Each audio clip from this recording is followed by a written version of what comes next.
हम लोग डिस्कस कर रहे थे कि पार्लियामेंट के क्या क्या फंक्शंस हैं, और उसमें हमने पहला जो फंक्शन था जो कि नेशनल गवर्नमेंट को सिलेक्ट करना, उस फंक्शन को हम डिटेल में लास्ट वीडियो में पढ़ चुके हैं। और इस वीडियो में हम बाकी दो फंक्शंस को डिस्कस करने वाले हैं, जो कि है जो गवर्नमेंट आपने सिलेक्ट की है उसको गाइड करना, कंट्रोल करना, इन्फॉर्म करना, और जो तीसरा फंक्शन है वो है लॉ बनाने का। तो इन दोनों को ही हम इसी वीडियो में कवर कर लेंगे।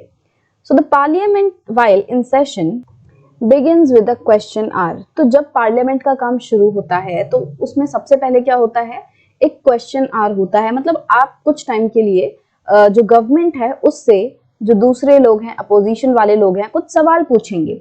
The question our is an important mechanism through which MPs can elicit information about the working of the government। अब ये क्वेश्चन आवर क्यों रखा जाता है? क्योंकि इसकी ना बहुत ही इंपॉर्टेंट रोल है जो ये प्ले करता है।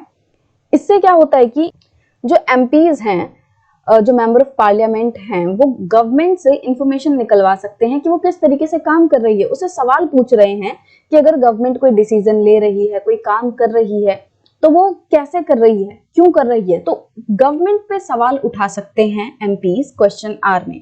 और ये अपने आप में ही बहुत ही ज्यादा इंपॉर्टेंट है, क्योंकि जब तक आप किसी को क्वेश्चन नहीं करोगे तब तक उसको अपनी जिम्मेदारियों की एक तरीके से सीरियसनेस नहीं आएगी कि आप गवर्नमेंट जो अपनी मर्जी से सब कुछ करे जा रही है और उससे कोई पूछने वाला है ही नहीं कि भाई तुम क्यों कर रहे हो, क्या कर रहे हो। तो गवर्नमेंट अपनी मर्जी से कुछ भी करती रहेगी, उसको ये डर ही नहीं रहेगा कि भाई मेरे से आगे कोई पूछेगा भी, मुझे किसी को जवाब भी देना है, नहीं रहेगा उसको डर, राइट। तो इसीलिए क्वेश्चन आवर में क्या होता है कि जो दूसरे MPs हैं वो लोग गवर्नमेंट से क्वेश्चन पूछते हैं, उनके वर्किंग के बारे में पूछते हैं, राइट। तो इलिसिट इंफॉर्मेशन मतलब कि इंफॉर्मेशन निकलवाना। तो MPs क्या करते हैं, गवर्नमेंट से इंफॉर्मेशन निकलवाते हैं, वो उनसे काफी सारे क्वेश्चन पूछते हैं।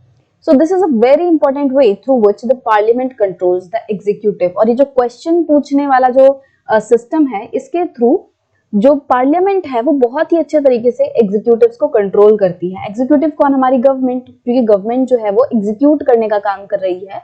पार्लियामेंट में जो लॉ बन रहे हैं उनको एग्जीक्यूट करने का काम करती है। तो that's why we also call it executive. तो पार्लियामेंट क्वेश्चन आवर के थ्रू एग्जीक्यूटिव को कंट्रोल करने का काम करती है। By asking questions, the government is alerted to its shortcomings and also comes to know the opinion of the people through their representatives in the parliament, that is the MPs। अब जब government से सवाल पूछे जाएंगे, जब दूसरे लोग government पे सवाल उठाएंगे, तो गवर्नमेंट को उससे क्या पता चलेगा? गवर्नमेंट इन क्वेश्चंस के थ्रू अपने शॉर्टकमिंग्स के बारे में पता लगा पाएगी, अपनी कमियों के बारे में पता लगा पाएगी।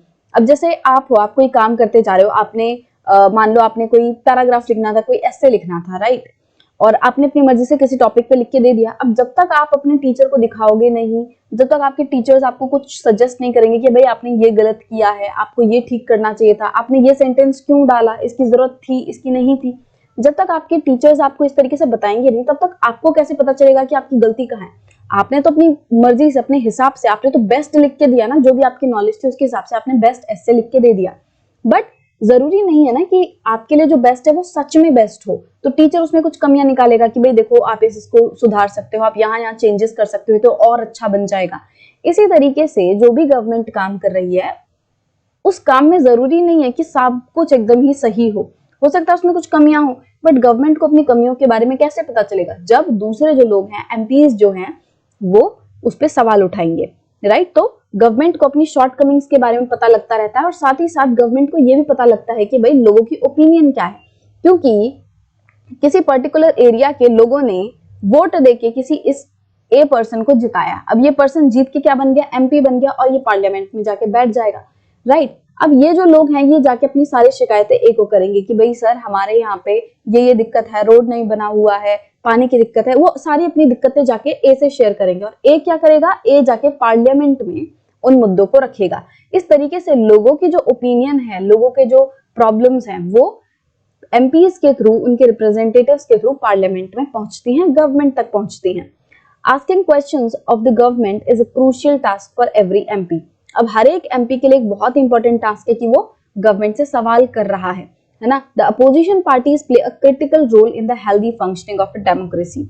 अब देखो हमने बताया था ना कि भाई जो बची हुई जो पार्टीज हैं जिन्होंने गवर्नमेंट नहीं बनाई है, उनका काम क्या रह गया? क्या वो सिर्फ पार्लियामेंट में बैठे रहेंगे? नहीं, उनका बहुत इंपॉर्टेंट काम है कि वो गवर्नमेंट पर सवाल उठा रही हैं। अगेन, अगर आपके ऊपर कोई सवाल उठाने वाला नहीं होगा तो कैसे आपको पता चलेगा कि आप सही डायरेक्शन में जा रहे हो, है ना। तो जो अपोजिशन है वो क्या काम करता है, वो गवर्नमेंट को सही राह पे रखने का काम करता है, उसको उसकी कमियां गिनवाता है, उसको गाइड करने की कोशिश करता है कि भाई आप जो गवर्नमेंट काम कर रही है वो किस तरीके से इन्फॉर्म होगी कि भाई कहाँ कहाँ पे लोगों की ओपिनियन क्या है, कहाँ कहाँ पे काम करना है, वो एमपीज के थ्रू ही होगी। और उनमें से कुछ एमपीज क्या है, पोजीशन वाले भी हैं। और देखो जो गवर्नमेंट में एमपीज हैं वो वाले एमपीज जो उस पार्टी के हैं जिसने गवर्नमेंट बना रखी है, वो वाले जो एमपीज हैं वो बहुत ही मुश्किल से अपनी पार्टी के अगेंस्ट जाएंगे या गवर्नमेंट के अगेंस्ट आवाज उठाएंगे, वो बहुत मुश्किल से ऐसा होगा, है ना। तो अगर इस तरीके की सिचुएशन रहेगी जहां पे एमपीज अपनी गवर्नमेंट के खिलाफ आवाज ही नहीं उठाएंगे, अगेन फिर से कमियां तो कहीं निकल के ही नहीं आएंगी।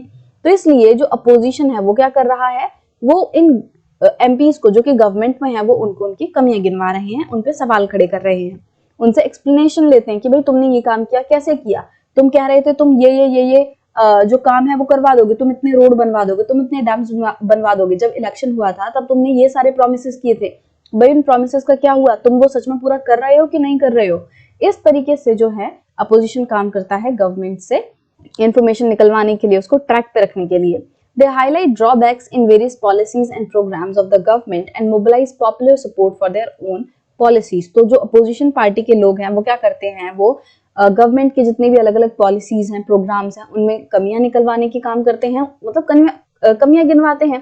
डेफिनेटली वो अपोजिशन में है तो वो गवर्नमेंट के सहमति तो क्यों ही दिखाएंगे, है ना, क्योंकि वो है अपोजिशन में तो वो गवर्नमेंट का अपोजिशन ही करेंगे। गवर्नमेंट कितनी भी अच्छी चीज ले आएगी वो कमियां उसमें निकालेंगे, और अच्छा है कमियां पता नहीं चलेंगी तो भाई इंप्रूवमेंट नहीं होगी, राइट। तो अपोजिशन क्या करता है, गवर्नमेंट की पॉलिसीज प्रोग्राम्स उनमें कमियां निकालने की कोशिश करता है। ड्रॉबैक मतलब एक तरीके से कमियां, राइट। और वो क्या करता है, जो अपोजिशन पार्टीज हैं वो अपनी पॉलिसीज, अपने जो प्रोग्राम्स हैं उनके लिए लोगों का मत जो है वो इकट्ठा करने की कोशिश करते हैं। जब वो पार्लियामेंट में मुद्दों को डिस्कस करेंगे तो अपनी पॉलिसीज के बारे में बताएंगे कि भाई हम ऐसी ऐसी पॉलिसी लाने की सोच रहे हैं, ऐसा हम कर सकते हैं।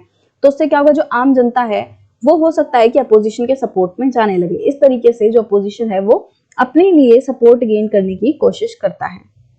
The government gets valuable feedback and is kept on its toes by the questions asked by the MPs। जब कोई MP जो हैं गवर्नमेंट से क्वेश्चन पूछते हैं तो उससे क्या होता है, गवर्नमेंट को बहुत ही वैल्यूएबल फीडबैक मिलता है। अगेन उसको अपनी कमियों के बारे में पता चलता है, बहुत सारी इंप्रूवमेंट्स के बारे में पता चलता है कि भाई क्या क्या चीजें जो है वो और कर सकते हैं अपने काम को सुधारने के लिए, उसको बेटर बनाने के लिए।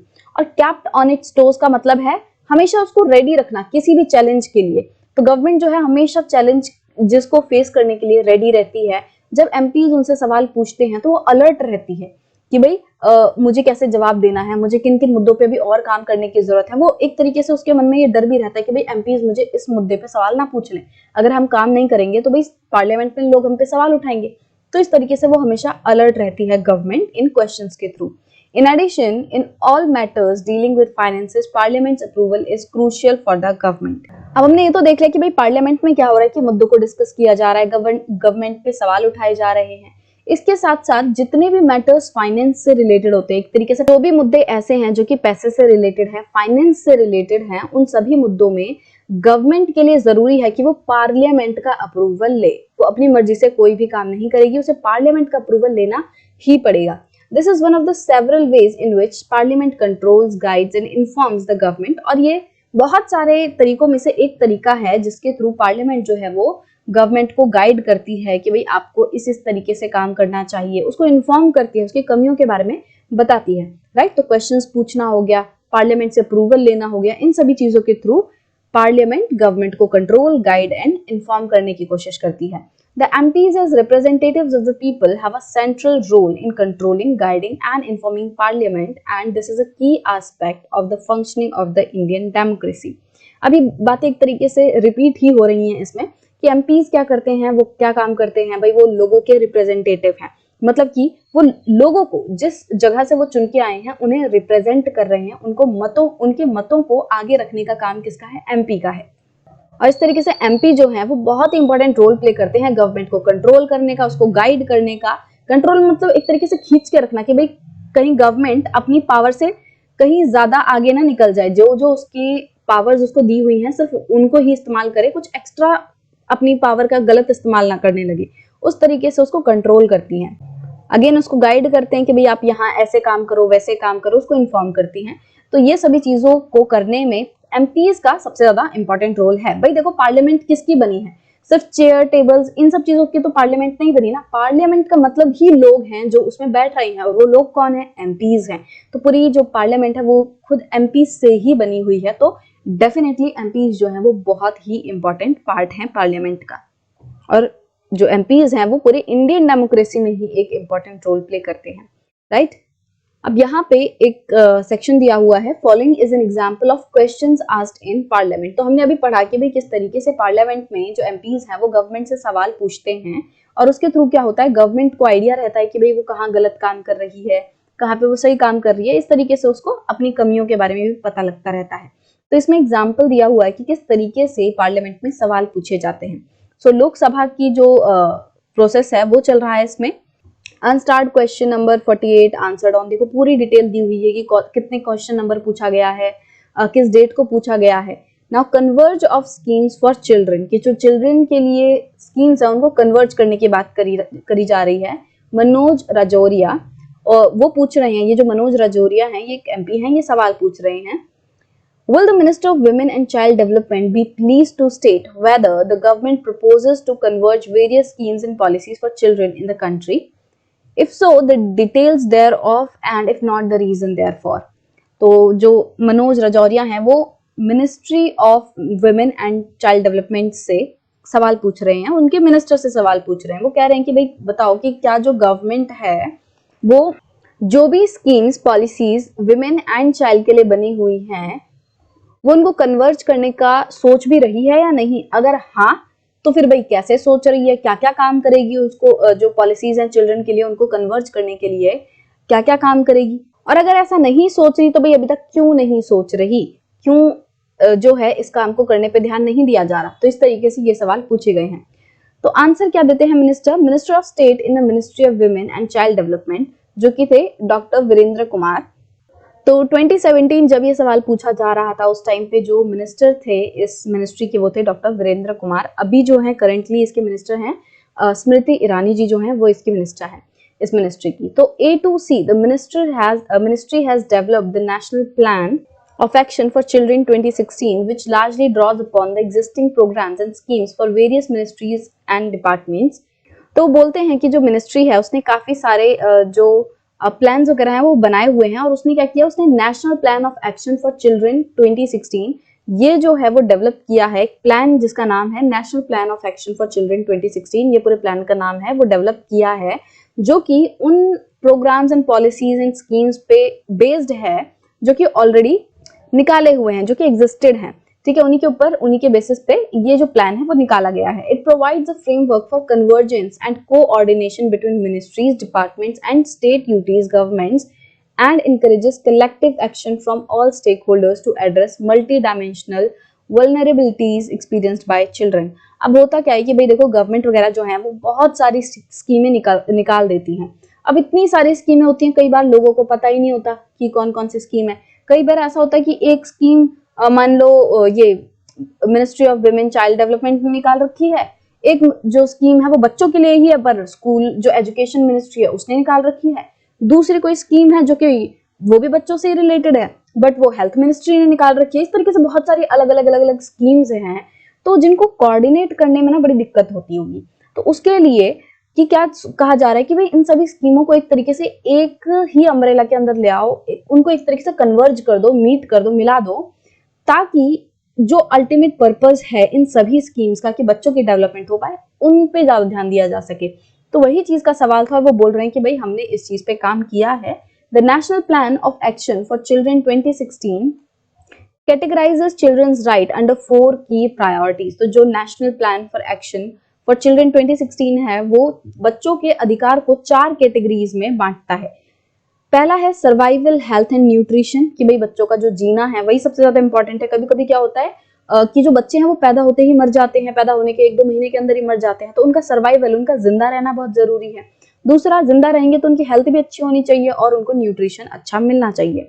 दूसरा है एजुकेशन एंड डेवलपमेंट, कि भाई बच्चे हैं तो बड़े होंगे तो भाई कमाएंगे खाएंगे, बट वो कमाना खाना कैसे करेंगे जब तक कि उनको एजुकेशन नहीं मिलेगी, जब तक कि उन्हें डेवलपमेंट जो है वो प्रोवाइड नहीं कराई जाएगी, तब तक वो बच्चे इस लायक कैसे बनेंगे कि वो अपना खाना पीना जो है पेट भरना कर सके, अपनी अच्छी लाइफ जो है वो जी सके। प्रोटेक्शन एंड पार्टिसिपेशन, तीसरा प्रोटेक्शन कि भाई बच्चों के साथ हमें पता है बहुत सारे अत्याचार होते हैं, उनके साथ बहुत सारे क्राइम्स होते हैं, तो उनके खिलाफ बच्चों को प्रोटेक्ट करना। और पार्टिसिपेशन कि बच्चों का अलग अलग एक्टिविटीज में और इकोनॉमी में एक तरीके से पार्टिसिपेशन जो है वो हो। तो इन सभी चीजों को प्रायोरिटी एरियाज बताया गया है बच्चों के राइट के लिए। It identifies key program schemes and policies as well as stakeholders for the implementation of different strategies. तो इन्होंने जो ये प्लान बनाया है national plan of action for children 2016, ये क्या करता है, ये की प्रोग्राम्स जो बच्चों के लिए प्रोग्राम्स निकाले हुए हैं, स्कीम्स पॉलिसीज जो निकाली हुई हैं, उनको बड़ी ही इंपॉर्टेंस देता है, उनको समझता है और उनको इम्प्लीमेंट करने के लिए अलग अलग स्ट्रेटेजीज जो है वो प्लान कर रहा है। तो इस तरीके से एक एमपी ने जो कि मनोज रजौरिया थे, उन्होंने सवाल पूछा और जिस मिनिस्ट्री से सवाल पूछा उनके मिनिस्टर ने फिर जवाब भी दिया। तो इस तरीके से कुछ जो पूरा प्रोसेस है वो चलता है लोकसभा में क्वेश्चन आवर में, कि कुछ लोग सवाल पूछते हैं और जिनसे जो गवर्नमेंट में बैठे लोग हैं फिर वो जवाब देते हैं, राइट।